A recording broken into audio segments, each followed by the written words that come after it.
I got my degree in neuroscience, so my tiger mom is super happy that this is what I'm doing for a living. She doesn't at all feel like she paid for chocolate chip and got oatmeal raisin. You know that disappointing moment where you're like, yay, chocolate, fucking fruit? Like. But I will tell you this, I loved studying the brain. I love studying the nervous system. I'm still kind of a nerd about it. But it made me realize one thing. I like animals more than people. Yeah. Because I'm jealous of them. I'm jealous of their brains. Everything in their brain and their thought process is split black and white. They don't think about their decisions. It's just confidence. It's just eat, don't eat, fight, flight, fuck, don't fuck. Like it's all separate things. But we have gray area in our thought process as humans. We've all talked ourselves into sleeping with someone we didn't even want to. We shouldn't be allowed to do that, right?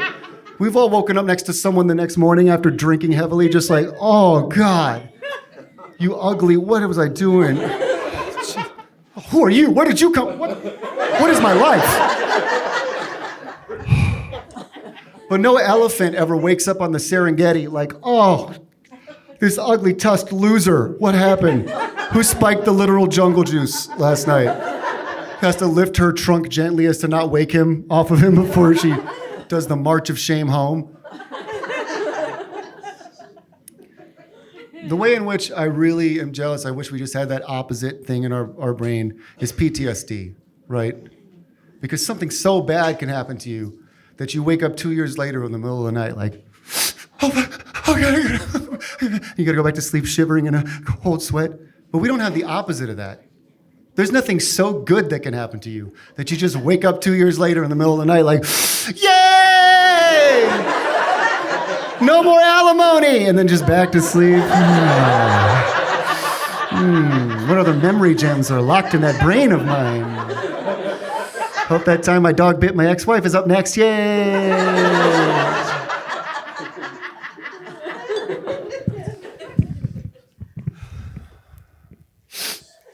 A lot of beautiful women here tonight. It's always good. I like beautiful women. I think women should roofie their men more.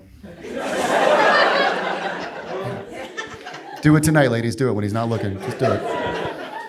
I just believe the cause would be so much more noble.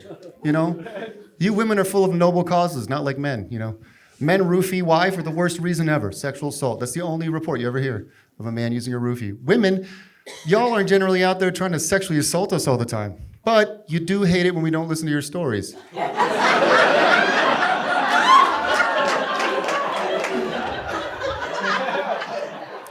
What better way to force our hand?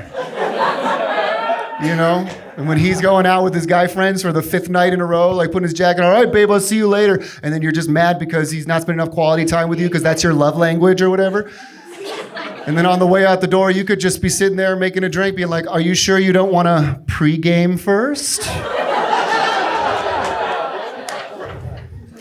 He's going to think you're the best. He'd be like, oh, thanks, babe. That's exactly what I wanted. Take a sip. 20 minutes later, he's propped up on the couch like a marionette.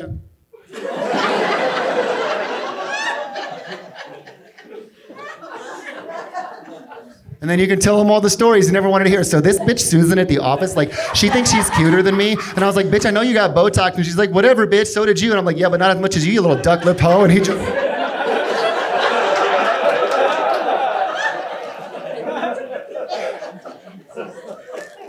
By the way, my mother's coming into town tomorrow, and she's going to stay in the guest room for the entire month. I hope that's okay. That's when he starts twitching.